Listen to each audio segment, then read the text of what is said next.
Je vais juste poser une question à Blain. Est-ce qu'il y a-t-il un combat patricide entre Blé Goudé et Jacques Chirac? Est-ce qu'il y a... y a-t-il un problème, en fait, entre vous et le président Chirac? Ok. Merci. Je peux même formuler la question autrement. Hein? Parce que vous comprenez bien que nous avons beaucoup de respect pour le président Chirac. Autant nous voulons que l'on respecte notre chef d'État, autant nous devons aussi respecter le chef d'État du pays. Donc nous avons beaucoup de respect pour lui, en tant que chef d'État, bien entendu. Donc nous n'avons rien contre la personne. Cela dit, on peut le formuler la question, c'est qu'il nous oppose aux autorités françaises actuelles. Je pense que c'est ça. Effectivement, il y a un problème. Il y a un problème entre nous, mais non, pas entre nous en tant qu'individus, mais un problème de vision. Un problème de lecture de la crise actuelle. Pour nous, la France lit mal la crise actuelle. Et la France pense que c'est un problème qui se réduit à un individu qui n'aime pas peut-être le président Laurent Gbagbo. La question ivoirienne a dépassé la personne du président de la République. C'est une question de libération. C'est une question de dignité. C'est une question d'indépendance réelle. Voilà ce que nous demandons. Nous demandons, voilà ce que nous voulons de la France. Que la France comprenne que ceux qui ont été à l'école de la France avant, en 1960, la plupart ne sont plus. Nous sommes une nouvelle génération qui voyons les relations entre la France et notre pays, mais en général entre la France et l'Afrique. Autrement, nous voulons qu'on passe des rapports de tutorat à un rapport de partenariat. Et que la France comprenne que la France a grandi et qu'il a envie de se dépasser seule. Voilà ce que nous demandons à la France. Mais qu'est-ce que la France a fait pour que les Ivoiriens soient aussi remontés contre les autres Françaises? Bien sûr, il y a un problème. La France a passé tout son temps à torpiller tous les accords qui ont été signés. Il y avait des négociations à Lomé. Un accord avait été signé où le président de la République devait amnistier les rebelles, mais qu'en retour, les rebelles déposaient les armes. Mais en pleine négociation, la France avait déjà poussé un pion nouveau, qui était le président Ouad, qui au moment où les gens négociaient à Lomé, lui déclarait déjà sur TV5 que Lomé allait accoucher d'une souris. Et que lui avait la solution. Il avait déjà annoncé la couleur de Marcoussi. Ainsi donc, on remet en cause les accords de Lomé et on amène tous nos leaders à Marcoussi. Pour nous, Marcoussi est l'infantilisation de l'Afrique. Parce que qu'est-ce qu'on veut dire?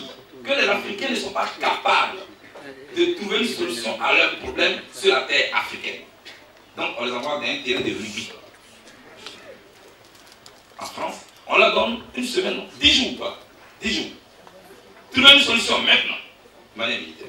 Bien entendu, la solution qui est sortie de là est une nouvelle solution. Où on demande que le ministère de la Défense de la Côte d'Ivoire soit confié aux rebelles. Le ministère de la Sécurité intérieure de la Côte d'Ivoire soit confié aux rebelles. Les jeunes gens sont descendus dans la rue. Toute la population est descendue dans la rue. Ça, nous reprochons ça à la France. Nous reprochons à la France d'avoir donné une palme d'or à la rébellion. Parce qu'après Marcoussi, ce qu'on retient comme leçon, c'est que pour être membre d'un gouvernement, pour être ministre, il faut prendre les armes. Parce que ceux qui ont pris les armes, la récompense qu'ils ont eue, ils sont devenus ministres. Ce n'est pas normal, ce n'est pas sérieux, c'est contre la morale, c'est contre les mœurs. Et pour notre jeune génération, ce n'est pas une bonne leçon. Voilà ce qu'on reproche à la France. Mais sous l'œil vigilant de la France, ça tue en Côte d'Ivoire. À l'ouest, la licorne est à l'ouest. Quand il y a eu des massacres, des femmes enceintes ont été éventrées. Tout le monde sait cette histoire. Parce que l'ouest de la Côte d'Ivoire a vraiment souffert de cette guerre. À Boaké, des gendarmes ont été pendus. Les Français étaient à l'armée française. Voilà ce que nous reprochons à la France. La France soutient la rébellion. Mais la France ne soutient pas la rébellion.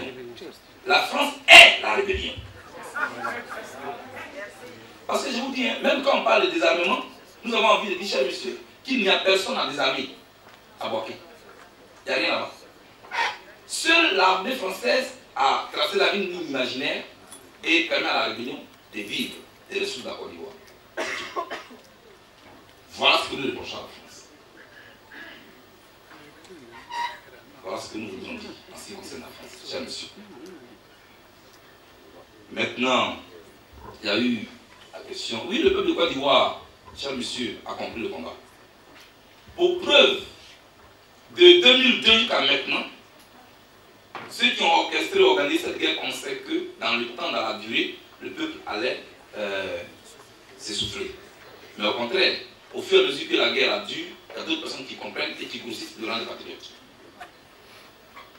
Mais tout récemment, quand nous avons demandé aux patriotes de quitter la rue, je dois avouer que nous avons eu des difficultés. Il faut l'avouer, nous avons eu des difficultés. Les gens ont dit, mais général, pourquoi vous voulez que nous quitte la rue? Pourtant, nous n'avons rien eu encore. Quelqu'un pose une telle question. Vous ne pouvez pas dire que ce sont des gens manipulés. C'est des gens qui ont compris pourquoi ils descendent dans la rue. Mais quand nous avons expliqué pourquoi il fallait qu'ils quittent la rue, ils ont quitté la rue. Le peuple de Côte d'Ivoire est mature. Le peuple de Côte d'Ivoire a compris la question. Ce qui se passe en Côte d'Ivoire n'est pas un épiphénomène. C'est une révolution libératrice qui est en route. Et les conditions subjectives comme objectives de la révolution sont réunies. Pas même M. Chirac ne pourra arrêter ça. Il ne peut que retarder comme il est en train de le faire. C'est ça qui est la vérité. Donc voilà ce que nous devons dire. Nous passons...